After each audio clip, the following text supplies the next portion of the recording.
We begin with Democrat Congressman Gabe Amo of Rhode Island. Thank you so much for joining us tonight. So the House is out of session until next Tuesday. You all have to wait for the Senate to pass a funding bill first. Is there anything that you and your fellow rank-and-file Democratic House members can do, or is it simply waiting out and see what happens in the Senate?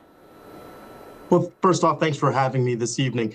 The fact of the matter is, this is a Republican-driven shutdown.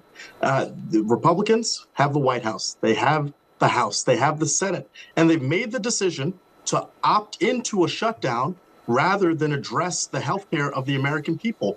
Democrats simply want Republicans to come to the table in a bipartisan way to lower costs, to save health care, and to stop their draconian health care cuts. And so what I will continue to do, as I am here in Rhode Island, is make the case to the public on why we need to see Republicans end this shutdown, because they have the ability to solve this problem on our healthcare in collaboration with Democrats. What are your constituents there telling you? Are they saying hold the line, hold out, keep the government shut down as long as you can try and make these changes with regard to healthcare?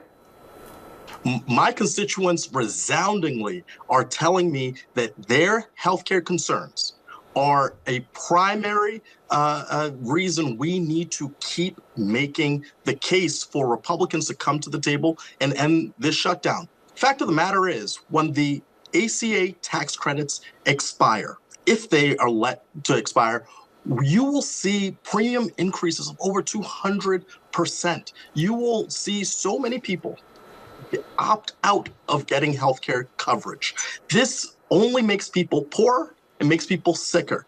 And that's why we're fighting so robustly for the healthcare of the American people. The $1 trillion taken out of our healthcare system by Republicans only leaves people worse off. So I compel my Republican colleagues to think about their constituents, the people we work for, not Donald Trump, but the people in our districts who are asking us to act on their health care priorities. Now, Republicans in the Senate have said that they'll talk to Democrats about the Affordable Care Act subsidies. They just need to vote on the opening the government first. The House doesn't require bipartisanship to conduct its business. Are any of your Republican colleagues in the House negotiating with Democrats?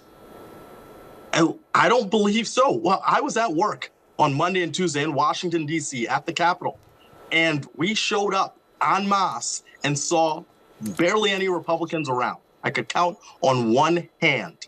And so the task here is to come to the table and address the healthcare concerns versus trying to strike some deal. We cannot take their word.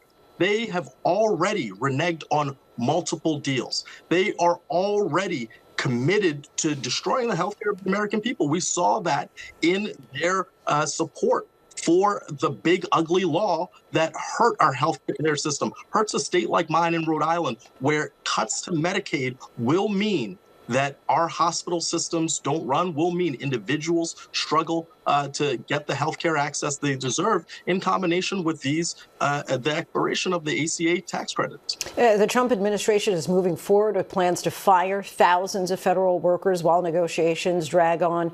What do you say to those government workers who are now wondering if they'll even have a job to go back to once the government reopens? Well, first off, I say thank you to anybody who has entered the arena to serve our government. As a public employee, as a contractor, those jobs are so critically important. But you see, the Trump administration's actions, especially that of Russell Vought and President Trump, demonstrates that they want this shutdown. They want to ensure that their agenda, which was laid out in Project 2025, which was disavowed by so many people across the country, and taking Donald Trump's word that he wasn't involved, he is part of this, hand in glove with the architect who wants to destroy the administrative state, hurt the ability of public workers to do their jobs, to provide services for the American people. So I think we have to be loud and be bold and encourage our Republican colleagues on the other side of the aisle to ask, are they willing to tolerate this? Because we serve the American people, not Donald Trump. And the work of our public employees is essential, it's valuable, and it's something that we must preserve. Congressman Gabe Amo, we thank you so much for your time.